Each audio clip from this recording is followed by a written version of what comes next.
Hello, Dave here from the Resurrection Center. God bless you all. Here's a quick teaching moment.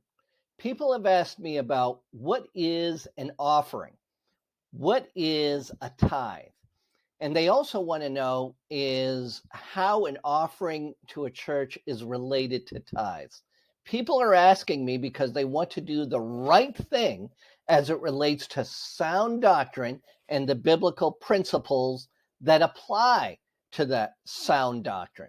Well, that's a good reason. Those people that have asked me know that tithing and offerings are clearly in the Bible, but they're not sure about it and they want to know more. First of all, tithes and offerings are not the same. Tithes and offerings are different. Let's talk about giving your best and being your best. The offering beyond tithing, see, it's different. The offering beyond tithing shows a character, your personal character, defined in your heart. You see, that is what God sees. This is not the same as a tithe, which represents 10%. Yes, it's a numerical value. 10% of gross income referred to as your financial harvest.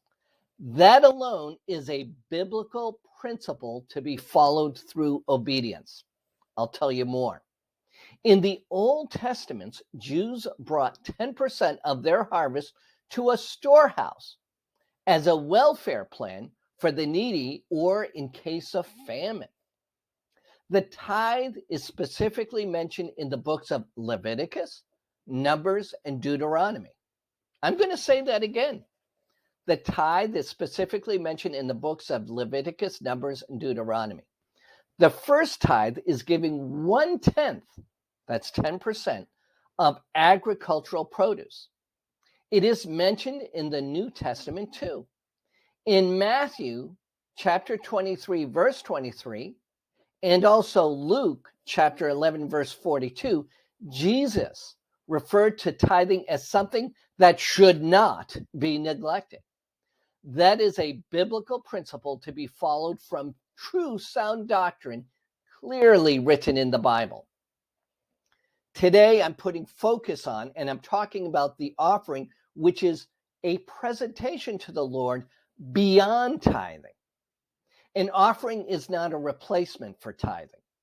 Tithing is the principle and an additional offering that comes from a cheerful heart. In 2 Corinthians chapter 9, verse 7, I'll say it again. In 2 Corinthians chapter 9, verse 7, the Apostle Paul said, God loves a cheerful giver. While encouraging the believers in Corinth to give generously, the Apostle Paul didn't want them to give beyond their means or reluctantly or under a feeling of compulsion. Most importantly, he wanted them to rely on their inner convictions. The main idea of 2 Corinthians chapter 9, verse 7 is that our giving ought to be voluntary and spring from a cheerful attitude. It should come from the heart. The Apostle Paul is speaking about financial giving, but voluntary and cheerful giving goes beyond the scope of monetary giving. Serving our brothers and sisters is another form of giving. Let me bring you to Deuteronomy chapter 17, verse 1. Chapter 17, verse 1 of Deuteronomy says, you must not sacrifice to the Lord your God an ox or sheep with defect or any serious flaw, for that is detestable to the Lord your God. See, God's love moved him to sacrifice that which meant the most to him, his only son. That's Jesus. Our response, if we truly understand God's love for us, and that it's the desire to give back to God, that which means the most to us.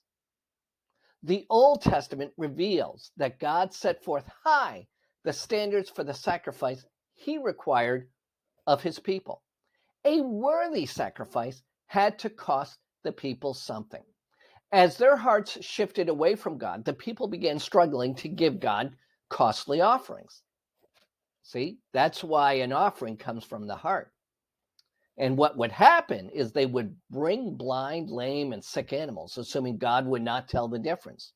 You see that in Malachi in chapter 1, verse 8. But God saw what they were doing and declared their offerings to be in vain. And that's in Malachi chapter 1, verse 10. Throughout the Old Testament period, God was setting the stage for the ultimate perfect and sinless sacrifice of his Son for the sins of humanity. The offerings we give back to God reveal our heart's condition. A heart that overflows with gratitude for God's love will respond in selfless devotion. If we are unwilling to sacrifice our time, our possessions, our money, our energy, we indicate that we do not love God as he desires. God takes delight in the person who gives him cheerfully out of a loving heart, a person who understands that God is the source of everything he has and who knows that God will more than compensate for whatever is sacrificed to him. And you see that in 2 Corinthians chapter 9, verse 8. If you struggle in giving your best offerings to God, pause and reflect on what God has sacrificed for you. Trust God and give him the best that you have because you love him with all your heart. So now you know the difference between tithing and offering. At another time, I'll talk about first fruits, but that's later. That's something different, and it's once per year. If you want to know more, see me at the Resurrection Center, and I'll tell you more. My name is Dave, and thank you for joining me.